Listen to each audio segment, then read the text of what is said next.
Well, hello and welcome to Social Theory, Social Media Simplified. I am your host, Thomas E. Hanna, the founder of BlogPhoto.tv, and I am super excited about this show today because we have a fantastic guest that I have admired his work for quite a while. But before I introduce him to you, let me remind you that this is an interactive show. So that means that as we go through the show, take the time to pose any of your comments or questions directly to me or our special guest, and we will be responding to those in the second half of the show. There's two ways to do that. First, if you are viewing from the Google Plus event page, simply leave a comment right there on the event page. If you're viewing from the BlogPhoto.tv website, there's a comment section in the bottom there that you can leave your tweets to and tweet them out to hashtag STShow. We're tracking that hashtag all throughout the show and we're bringing those in.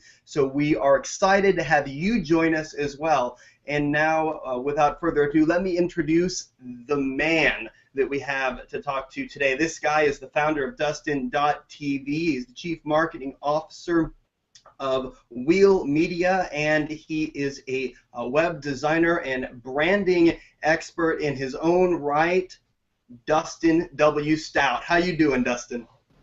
I am doing wonderful, Thomas. I've got the great pleasure of hearing my little baby boy cry in the background because I get to work from home every day in sunny Southern California, so I literally have zero reasons to complain. Sunny Southern California. See, I'm in the other sunny part. I'm over here in Florida, enjoying the sun over here, and we get to rub that in to all of the Northerners who are trudging through the snow. So we love you guys, but we chose over here. So, oh well, I'm glad to have you on the show. You know, I was following your stuff before I even really became involved in social media, and I know that we all sort of have our stories, our journey there, and I resonated with yours because there were a lot of elements to what you've done in the past that I've connected with, and I've had similar stories of my own. So share with us a little bit, how did you move from what you used to do to where you are today? Well, it's a really interesting story. I don't come from a marketing background. I didn't go to school for marketing or social media. Nobody really did. I didn't go to school for anything other than the performing arts. All my life, I wanted to be an actor. I grew up watching film and television and fell in love with the art of storytelling and movies, and I just loved moving people and communicating. I was a bit of a hyperactive kid, so I loved the attention and loved the energy that I got to expel because of performing. And I went through high school as an actor, singer, dancer. Actually got voted in high school best dancer. Was also voted most likely to become the next Backstreet Boy, which I'm very proud of. And then I got out. Good. What's that? I said as well you should. You know, the things to which we aspire towards. Right. And if they ever have an opening, rest assured I will audition. So I came out to California. I graduated high school, got out of my small town immediately, and came out to Hollywood to attend the American Academy of Dramatic Arts, where I studied the performing arts for 2 years, graduated, got into the real world, and realized that in California, and Hollywood in particular, celebrities act and actors wait tables. I didn't particularly like waiting tables. It wasn't a great living, and I generally dealt with people who didn't want to be entertained. They just wanted me to give them their food and be quiet. So it wasn't the right platform for me. It wasn't the right fit, although all actors pay their dues as waiters and servers. Well, long story short, I started working with my church. I got into youth ministry. I was teaching and preaching on a weekly basis, and that was sort of my outlet for communication and storytelling. And before too long, I realized that our little tiny church ministry, the youth were really into this thing called Facebook and social media, and the internet was kind of a growing fad at the time. So I basically just taught myself how to build a website. I really got into Twitter. I've always been a very social person. People know me as sort of the social butterfly. And I love interacting with people, and the internet and social media and Twitter and Facebook, it gave me the opportunity to interact with more people. So I just kind of took naturally to it, and that led me down a path of learning web design. I've always had a gift for visual design. I grew up in high school. I would go to my art teacher's classroom on my study halls, and I would just play with Photoshop the whole time. So I had that visual graphic design background, though I wasn't formally trained. It was a hobby, and that allowed me to jump into web design pretty easily, and built my first WordPress site after learning from a guy named John Saddington about the amazingness that is WordPress. Before too long, some people noticed what I was doing and said, "Hey, I love what you're doing. Could you design my WordPress website and blog?" And I thought, yeah, I could probably do that. And then the next question after that was, cool, how much do you charge? And I thought, well, there's an idea. Charge for actually doing this stuff? I can make money doing this? Why not? And I had a knack for Twitter, like I said, and my first client, Dale Penn, great guy, author, super smart guy. He wanted me to help him understand Twitter and kind of develop a sort of a strategy, so to speak. And he was my first client, and still remains one of my clients today. I speak with him frequently, and so that just led me down the journey. That led me down the rabbit hole of digital marketing and being a consultant and a web designer. And I really got into branding. Branding is for me sort of just a passion, because storytelling starts with identity, knowing what the story itself starts with who the story's about.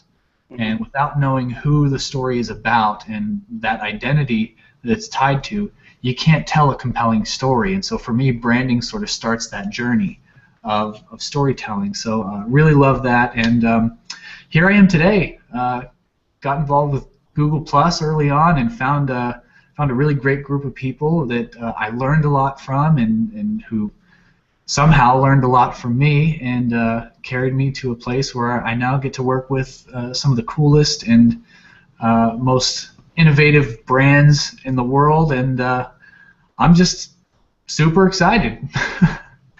That's great. In fact, you've had a lot of stuff. Just for this year, I've noticed you've had a lot of really exciting stuff that has happened. I know you just relaunched, and you do this every year, where you completely redesign your website from the ground up, mm-hmm. and create a new visual experience. Yeah. And that's one of the things that I'm very jealous of, but I really love about your site is that it's, when you go to Dustin.tv, and there's no I in Dustin. No I in Dustin, because it's cool to drop a vowel. Exactly. Love it. When you go to Dustin.tv, it is an experience. You're faced with two options. You can kind of learn more about who you are. You can kind of continue to read down. You can and when it does that, it scrolls down, and it's got this parallax stuff, so that as it moves, there's this whole interaction between the different elements. You've got these fantastic just hover things. When you go to on your blog page, you've got your graphics that just have the headline for your article, but until you hover over them, and then all of a sudden the extra information kind of begins to come in, and it creates more than just reading. You've created an entire experience for people to connect with when they visit your site. That's one of the things that I've really liked. Now, have you tied that? You identify yourself as a storyteller and helping people to tell their story. How does that experience connect with your passion for storytelling? Well, the experience for me is part of the story. When you're creating a film, or you're filming a story in any way, or even a staged production, there's this element of the environment, or the industry term is set design. So you have to design the environment in which the story takes place, and that plays a very pivotal role in how the audience takes to the story, and it sort of sets the tone, it sets the context for the story, it provokes an emotional state for the viewer, and really just there's no other way to say it, but it sets the stage for the story. And that's how I approach web design. I like most artists, I don't think I'm the best in the world, but I do obsess over very little details, and I run after those who I think are the best in the world, and I've seen some things and borrowed some things that I've seen really amazing people do, and they seem to have worked really well for me. So when I approach this redesign, as I do every year, I really take a look at feedback from my audience. Last year's redesign, I got a whole lot of positive feedback and so many praises and attaboys because of the redesign, some things that I did, some very bold choices that I took. But for me, there was still a lot lacking. Things that nobody would see, but I would see, and they just drove me nuts. And so I answered a lot of the pain points for myself in this redesign. And for me, Dustin.tv is my ultimate work of art. It's the ultimate showcase of what I'm capable of. And as a web designer, one thing that I find is the hardest thing for web designers, and any designers really, is to showcase their own work. And it's the typical tale of the shoemaker's kids. The shoemaker's kids go without shoes. Well, a web designer or any designer has a hard time working on their own stuff if they're lucky enough to have clients, because they're serving other people. And so I do, on a disciplined once-a-year basis, I make sure that I update my website so people can see, sort of where I've grown, and my audience can kind of grow with me. And I really like to share my thought process with that so that it teaches others how to approach their own. And I did a lot with this one. A lot of the feedback that I got last year was super positive, so I kept a very similar feel, very big imagery, focus on visual, evoking that visual side of the brain. And I did some things very differently too, where I introduced a sidebar onto the blog page, and I noticed that. yeah, and I completely removed the typical blog section on the homepage. The homepage is really just a landing page that gives context to who I am and what Dustin.tv is about, rather than just a list of blog posts. So yeah, it was a very different approach this year, and so far feedback's great. And we'll see how it continues, and maybe 6 months down the road I'll hate it and want to do something completely different. But as of now, I'm really thrilled with it, and people are responding really well. Yeah, it seems like a lot of folks are in fact, I see Julie Holberg out here in the audience. Hey, Julie, it's good to see you. Hi, Julie. She says, I'll bring this up, she says that she is looking at your page now. Let's see, why is this not coming up? There we go. She says she's looking at your site now, and she loves the look and the user experience. That is, I've had the same impression when I go through it. And I love what you said about this idea of treating it like it's the stage upon which the story is told. That's really, to me at least, I've never considered it that way, but that really changes the way you think about the user experience, because rather than purely looking at it as a functional thing, okay, where do I arrange the buttons so that people can click on them? How do I put the menus, and what do I want to do here in order to drive conversion, and which are all important questions. But this concept of it being a stage that allows these things to come out is absolutely fascinating to me. I do want to jump over here, because you do an amazing web design work. You also do incredible stuff, even just narrowing it down to the images that you produce, the quote graphics I've seen you put up, the headline images that you do for as the headers for your articles, and the way that you use imagery to connect with people and really drive engagement. So tell us a little bit when you approach. Let's look at, let's say, an article, for example. You want to create a header featured graphic for that article. What is sort of your approach, and how do you think through what you want to have happen with that? Well, the first thing that I really try to focus on is the core message. I try to simplify things as much as I possibly can, because at the end of the day, what you're trying to do is communicate a message, not multiple messages, not a bunch of different points. One central message is what I'm trying to communicate. And in my head, search engine people and very experienced bloggers know that you have to nail down your keywords. You have to know what you're targeting. So all that kind of plays into a factor of what is it we're trying to get across, and what do I want the reader to hear from this, or see from this, or feel from this. And so I typically start with just the title. I don't always use just the title for my featured images, but the title is usually the best place to start, right? Because that's what your invitation for people to read further. So I try to focus on the central concept or the central message, and I try to find usually a photograph or some sort of visual that either blatantly or subtly connects to that message.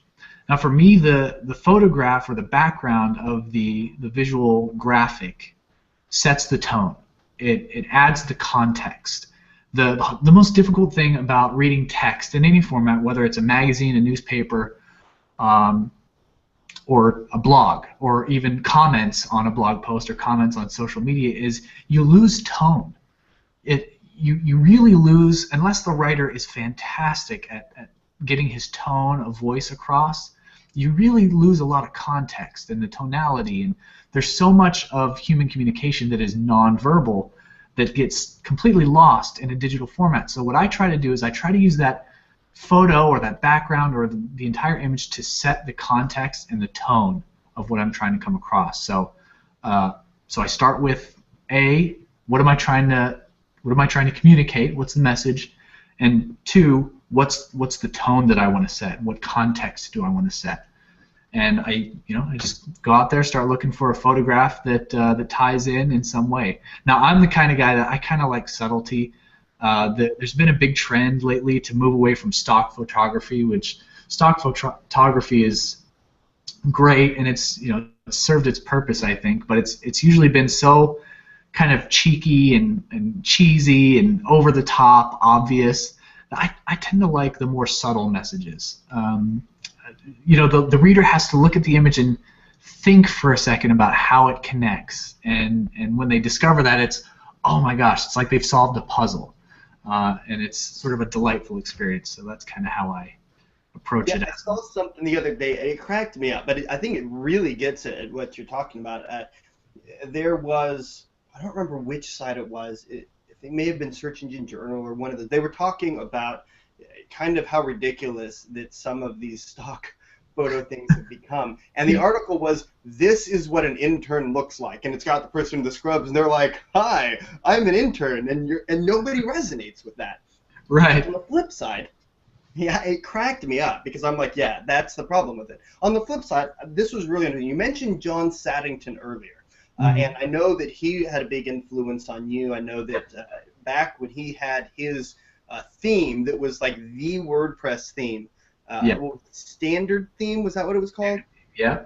Yeah, and I know you were big on that. But he's still, he doesn't have that anymore, but he still publishes every now and then. I saw an article from him today, and Chris Wilson commented on this, and I thought it was really insightful. His article was about life being like this marathon, and you're not focused on, if you want to have a life worth living, you don't focus on the immediate reward. You look at how you play the life for the long game. Is how he puts it.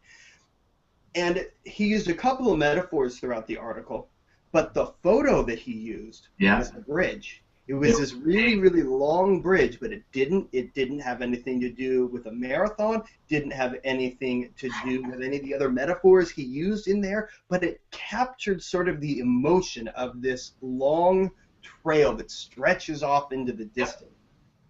And I like how he grabbed the emotion of that even without making a direct metaphor.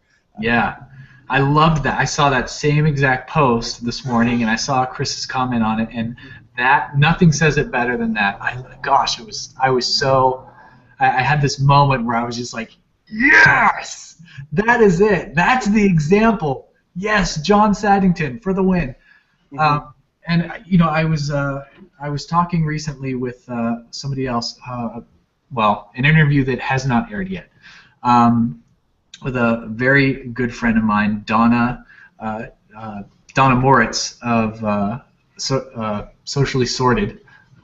Forgive me, Donna, for having a brain hiccup there. But I was talking to Donna about visual content and how visuals can be so powerful because you don't need words to communicate the message.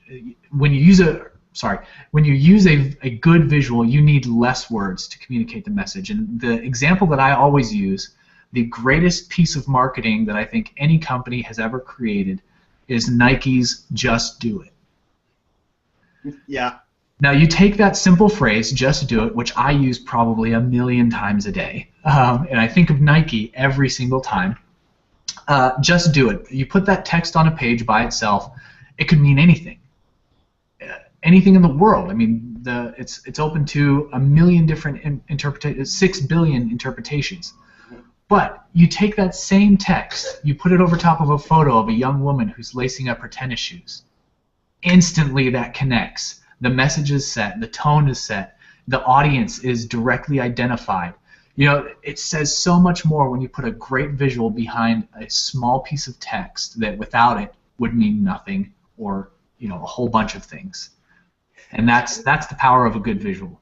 Yeah, even the use of color in some of these. Like when you're talking about Nike, the one that pops into my head as well is Gatorade's "Is It In You?" Which, again, totally vague statement. Is what in you? Right. But their video, their images, they hyper-saturate the Gatorade color of the liquid. Yep. And now it refers to all of these other metaphors. You know, perseverance in you, is da-da-da-da-da-da-da. But we also know it's referring to Gatorade. And we link in our mind Gatorade with all of those other adjectives that we want. Exactly. Brilliant marketing. Love it. Julie came back with another comment that I think is worth noting in regards to your site, because you focus a lot on the user experience there. She was looking at it and she said that I may have just frozen up on your end because my thing is spinning. Can you hear me? I can hear you. All right. Well, I'm just going to read it to you because my screen now has a spinning umbrella, so we'll see how that works. Oh, no. Julie says, I do love the parallax effect for storytelling on a website. After all, we each have our story to tell, but she also points out that the site adapts effectively to mobile as she is viewing it now. So talk to us just briefly, because we're quickly approaching the halfway mark in our set here. Talk to me just briefly about how the mobile experience ties into your view of the stage and the storytelling of a website. Well, mobile is extremely important. I don't think anybody can argue that right now. Mobile is just as important as desktop at this point, with different social networks such as Pinterest having the majority of their traffic and the majority of their users using mobile. And for a site like mine, where Pinterest is my #1 traffic referral source, it's a no-brainer for me that I need to focus heavily on mobile and optimizing for mobile with a responsive design, not a mobile site, an actual web design implementation that adapts to whatever size the viewport or whatever size device is being viewed on. So I think it's it's extremely important to take into consideration when you're developing that design how it's going to adapt or rearrange itself responsively to any screen size. And yeah, I can't take too much credit for my site because I use a blogging or a WordPress theme called Genesis by the guys over at Studio Press, and that's kind of how I streamline my process. They do a lot of the heavy lifting ahead of time, and I just kind of adapt it to my particular needs. And so the responsiveness of that website is 90% all done because of the work that they did building Genesis and the child theme that it's built upon, which is called Altitude Pro. Well, and I know that Genesis is that's also Copy Bloggers. They're the designers behind that, right? Mm-hmm. Yeah, and they are just nailing it with staying on top of that whole user experience. I am going to ask you. We're going to be approaching the halfway point here in just a moment. I know you can hear me because my screen is frozen up here because Google loves me. Can you see me? Am I coming through? And you're gone. He just left. If you're now watching and you can still see me but you can't see Thomas, let me know in the comments below because he seems to have dropped out for me, at least on my screen. So commenters, come to the rescue. Otherwise, I'm just going to be sitting here looking silly, talking to myself.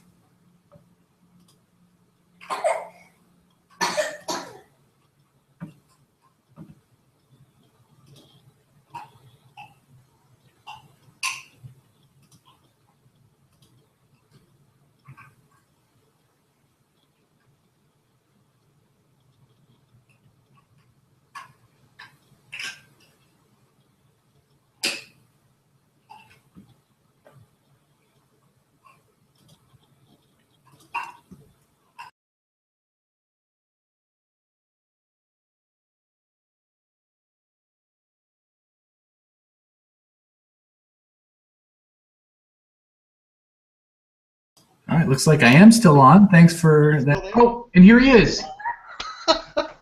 Oh, that was exciting and fun. Now I'm back in with you guys. Unfortunately, I lost some of my stuff here, so some of the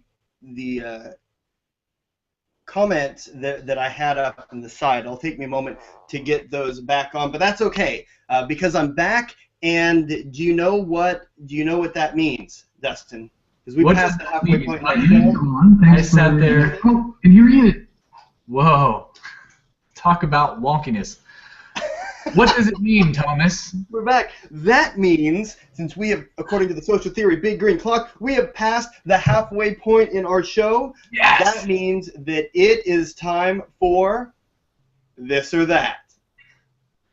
Oh, snap.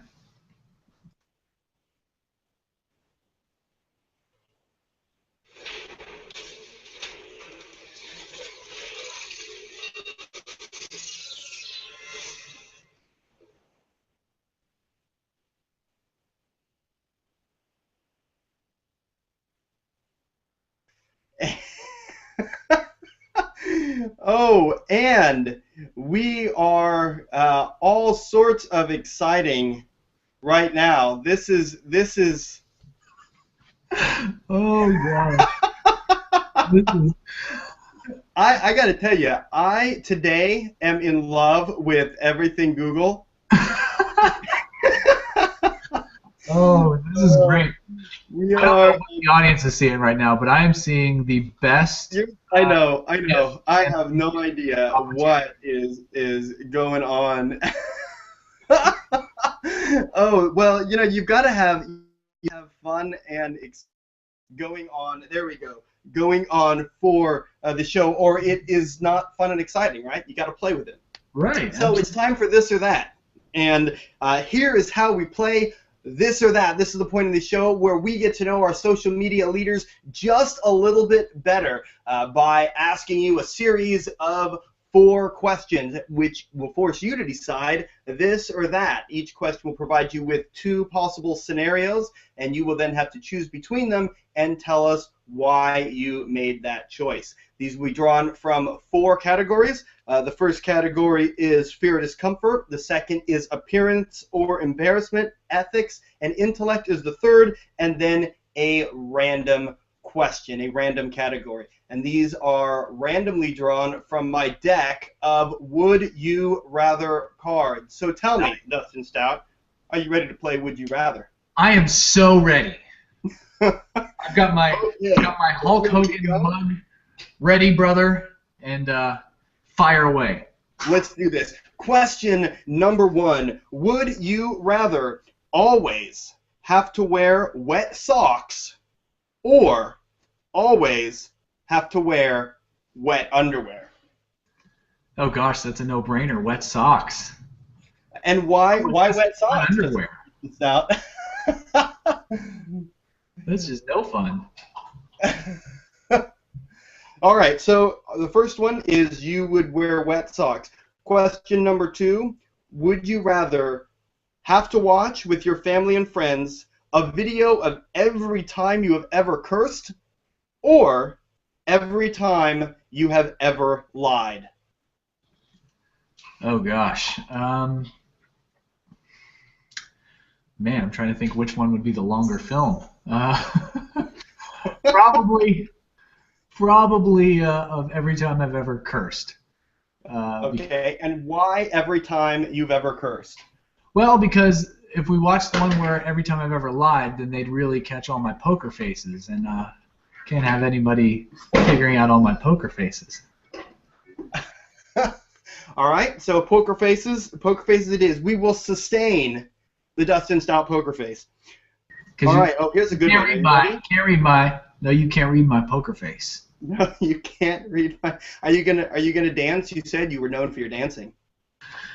We'll save that for the bonus footage. All right, that'll be the bonus round.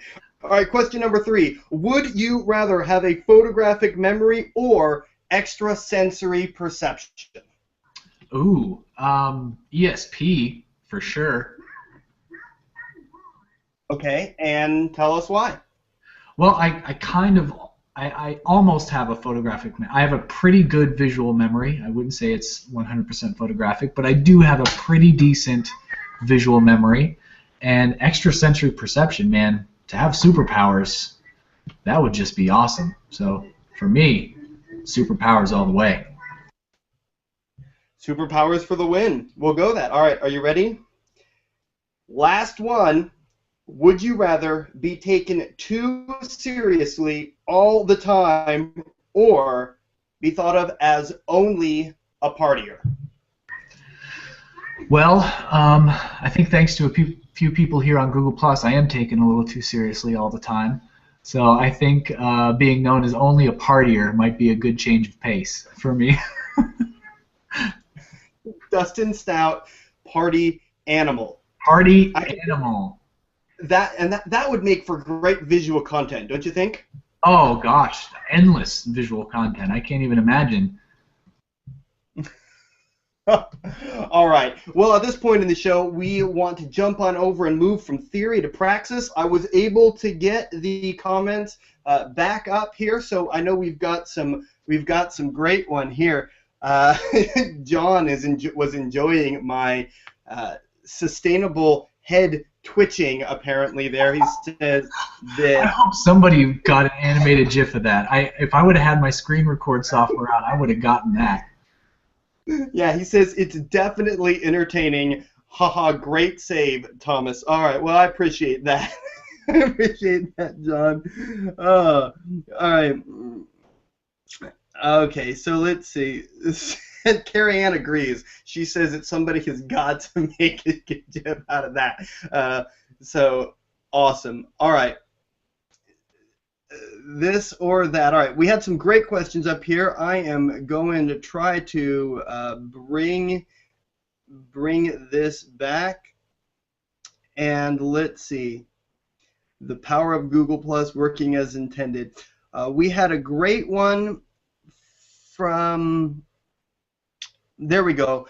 Missy J wants to know, Dustin, how do you make simple but also very impressive visual content? So can you give us some basic principles for how those non-designers among us, like myself, can be able to take visuals and make something compelling out of it?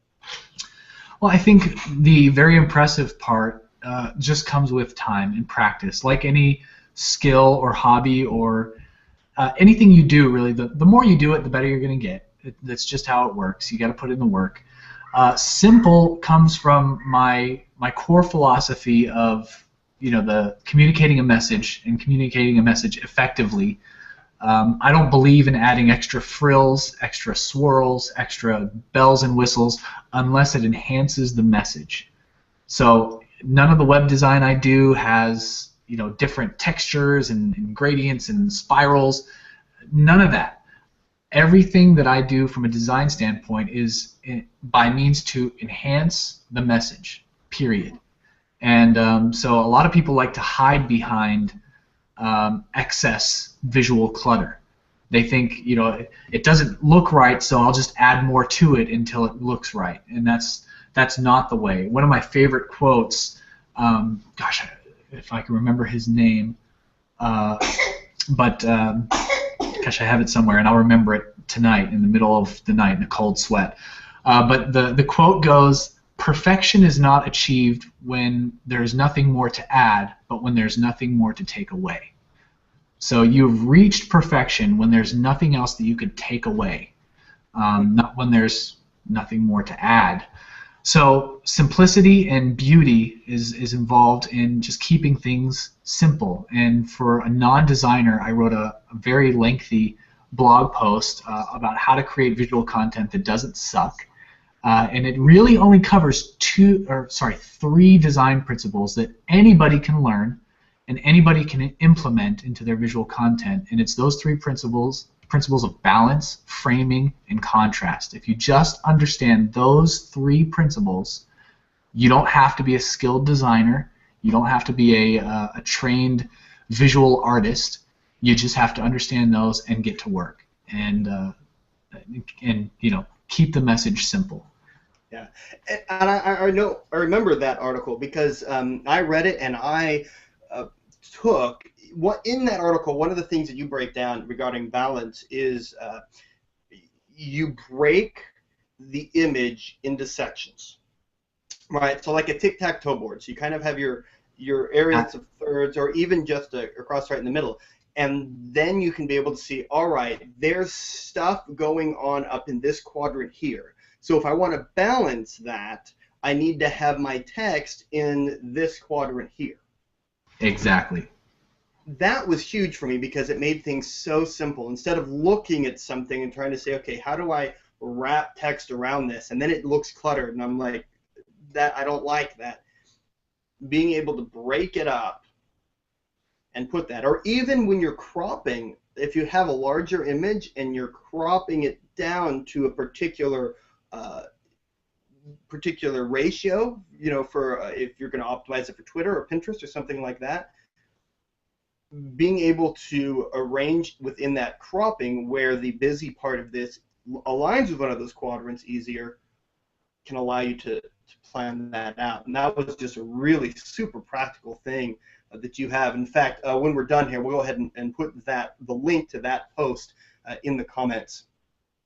Yeah, you'd be very surprised. I do private consultations all the time where I'll take a piece of visual content that someone's created, and they'll say, well, how would you do this differently, or how would you do it, or what would you change about this?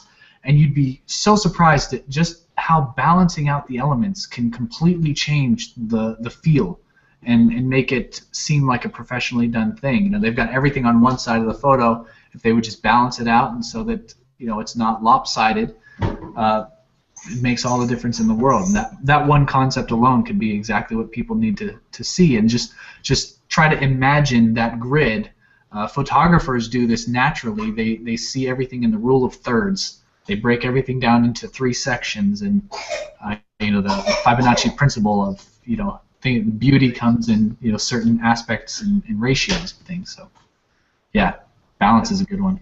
Photographers don't necessarily always just do that naturally. A lot of us have this little fancy setting on our camera. Oh, so yeah. The lens. There's the thirds and we can position things around them. It's a photographic cheating, and I am in favor. Yes. John Ledford had another great question that goes back to some of your discussion before on web design. He wants to know what is your opinion about video parallax versus static design for websites. So in answering this, can you define for us, because not all of us are designers, can you define for us what parallax is, and then go ahead and move from that into talking about his question? Yeah, so parallax is kind of tricky to describe because it's understood in a few different ways. The primary interpretation of what parallax actually is when you have several moving elements, and some of those elements are moving faster than the others, creating a sort of depth. So the background moves kind of slower, but the things in front are moving a little faster. So it kind of seems like there's some depth there, some distance between the two, and that's kind of that's the way most people understand parallax. It's actually a little bit more complicated than that. My current design doesn't actually incorporate any movement-based parallax. It incorporates a different form of parallax using static images and scrolling and different gradients based on positioning, but that's a whole nother lesson. I really think parallax is it's one of my favorite things to use in web design, by the way. But when used poorly, it can actually take away from the user experience. It is sort of performance intense if implemented improperly. So it can slow down the website. It can decrease the usability of the website. It can make scrolling kind of a pain. But if it's implemented right, implemented subtly and doesn't hurt your performance, then it can really add depth to a website and give a user a more rich experience. Video, again, depending on how it's implemented, it could be a good thing, could be a bad thing. One of the things that I particularly don't like is videos used as backgrounds. So the same way that I might use a photograph for a background for some text, I see a lot of sites kind of moving towards the text over top of video because they want to be different than the static photo people. And I feel like it distracts from the message. Like I said, anything that takes away from the message is bad for me. So unless that image is or that video is so subtle that it's not drawing the eye away from the message, then great. All the better. As long as it's not drawing down the performance, sure, it works great. But it takes a very subtle video to really make it work and not be distracting from the actual message. Yeah, and parallax. Oh, sorry. Go ahead. I was going to say, just same with parallax. If it's too much, if it's overwhelming, and if it's taking away from the message, then it's bad. But when implemented properly and subtly and with great consideration to the message, then yeah, it works great. Well, and I think that brings up a really, really interesting point, Dustin, because and you're right. I've seen some sites that have done this, and it's been kind of interesting. I think PayPal actually has a video background. If you are on their homepage and you're not logged in, I think they actually have a video background. But what drives me up the wall is when you go to some sites and they use a video background that like ends and then restarts, right? So it's not this constant loop, and it's in a way that the loop flows into itself. It like moves to an end and then jumps back to the beginning, and so it's not only distracting, it's disjointed. It's jarring. Yeah. Yeah, that kind of irks me a little bit when I see that. But you bring up this point about drawing attention away from the message, and I know that visibility or movement really draws the eye when people look, which is part of the reason why I think video is challenging. But there are elements, and I'm hoping that you can give us some insight into this. There are ways to utilize images in such a way that it doesn't just not draw your attention away from the message, but it can actually draw your eye into that message or really allow that text to to stand out and become the focal point for your eye. And you've used some tricks in the past that have really allowed that text to stand out on its own. Can you share with us some tips or tricks that we can use in developing our own to focus that attention? Yeah, absolutely. Lighting, and this kind of goes back to contrast. Using contrast effectively can help you to focus the attention where you want the attention to be. So a lot of times when you're putting text on top of an image, from a usability standpoint, we just know that white text works better in communicating a message. If you can find colored text that works better than white text over a dark background, please let me know. But in all professional user interface and design, film, television, notice how pretty much every piece of text is white, and unless they're doing something very artistic. So when you're putting text over top of an image, you have to be very aware of what the contrast of the background is. So if the contrast of the text to the background is, if you've got a lighter background in white text, the text might disappear. So one of the tricks that I've always used is just to put a sort of an overlay in Photoshop or in some graphic design software. You can kind of layer things on top of one another. So I'll put a semi-transparent layer of black or brown, depending on the image, and I'll darken the entire image so it makes that text pop out a little bit more. Now you can get a little more fancy with it and create sort of a silhouette, or sorry, not a silhouette, oh gosh, my words are gone today. I must have used them all up. Like a drop shadow, or not like a drop shadow. Oh man, what is it? Like an outline. So you basically make the outside darker, and as you come in towards the center or where the focal point is, it gets lighter and lighter.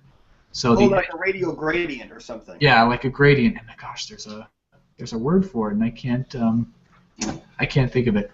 But you get the idea. So you're making everything darker except your focal point. Photographers use this frequently, and they usually use it very subtly, where the corners of the photo will be a little bit dimmer than the actual focal point of the photo. I'm trying to see, the photo that you have in the background is an interesting example. It doesn't use that effect, but the focal point, so obviously the sun and the bird, and the edges are much darker because the sun's in the middle, making the rest of it darker in comparison. So the eye is really drawn directly to that bright spot, to the focal point, and you can use that in your visual content as well.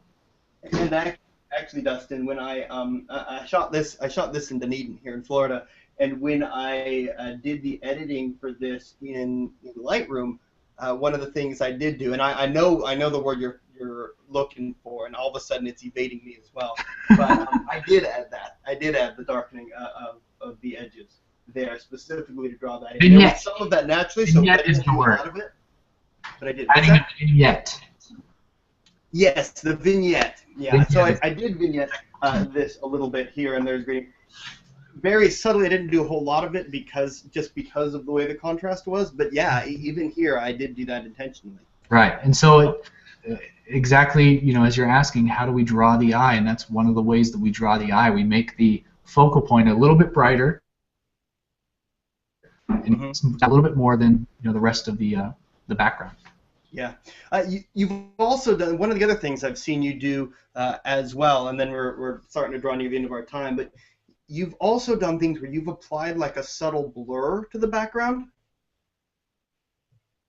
Yeah, that's a little trickier to do, a little more trickier.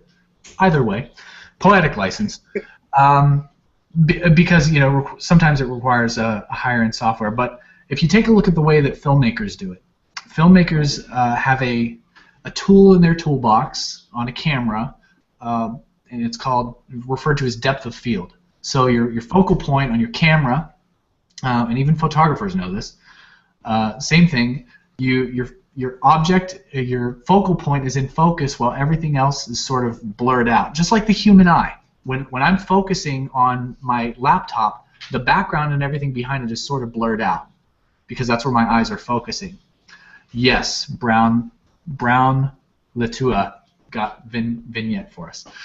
And thank you, Abba Studio, as well. But so, just like the human eye, when we're focusing on something, that object is in focus, everything else is out of focus. So I like to use that same effect on visual content as well, to where the text is usually the focal point, and I'll try and blur out everything else, just as if it were someone were looking at it in real life and they were focusing on the text, everything else would be blurred out. So I try to create that real world, that natural sort of visual experience, which is, I think, where a lot of design is going towards, and creating things that are less machined and less, I don't know what the word is, more organic and more natural feeling.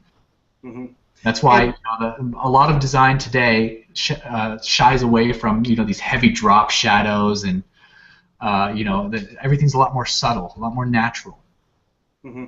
And in your reference earlier to software, I know Canva also has an option when you have your images in there, that you can actually go into their filters setting and adjust the blur on the image, and add text as an overlay as well. And that's a free tool for you to use. You can upload your own images into it. Canva's been great. I've really enjoyed them. We are running near the end of our time here, Dustin. Why don't you tell us where we can find you? Best place is always to find me on Dustin.tv. It's where I share all my fun discoveries and experiments and tips and tricks. And my email newsletter is sort of the people that I pour into the most. I have a very intimate relationship with those who subscribe. It's not just a newsletter where I pile a bunch of crap and send it to you and hope you click on it. I really take the time to craft those newsletters, and in every single newsletter, it's kind of weekly, no more than a week, but no less than a month. I always give an exclusive tip, something that I don't share publicly, or something that I haven't published yet, and I give all sorts of free tools, and I always encourage my readers to email me back with their thoughts, with their struggles, with their challenges, or with their successes, because I like to brag about my subscribers when they do something really awesome. So that's sort of the best way that I direct people to get in touch with me. Obviously, I'm all over Google Plus all day long, but my newsletter subscribers have a sort of an inside, wink track to me. Yeah, and I gotta second this newsletter. You folks can find it. I think it's Dustin.tv/subscribe. Is that what it is? /newsletter. Okay, gotcha. So Dustin.tv /newsletter. Again, we'll put that up in the comment section, or you can also sign up directly from his homepage, Dustin.tv. But I'm on that. It's an amazing tool, because not only does he provide some of the tips he's talking, one of the things he's leaving off of there is that he also provides an exclusive set of resources specifically geared towards helping to generate better visual content that he makes available exclusively to the people on that list. And that includes templates, that includes icons, that includes all sorts of goodies. So if you're not on it, you really need to be. You can get that over at Dustin.tv. And I am Thomas E. Hanna. I want to thank you all for joining us today. We had some great folks in the audience: Carrie Ann Foster, Abba Studios, John Ledford, Brown, Latua, Missy J. Loved seeing all of you guys here. I was glad you're able to join us. You can find me at BlogPhoto.tv, or you can connect with me right here on Google Plus or on Twitter, BlogPhoto.tv on Twitter as well. Looking forward to continuing to connect with you guys. Send me a message, and I'll talk with you there. Thanks for the show, and I will see you next week. Bye.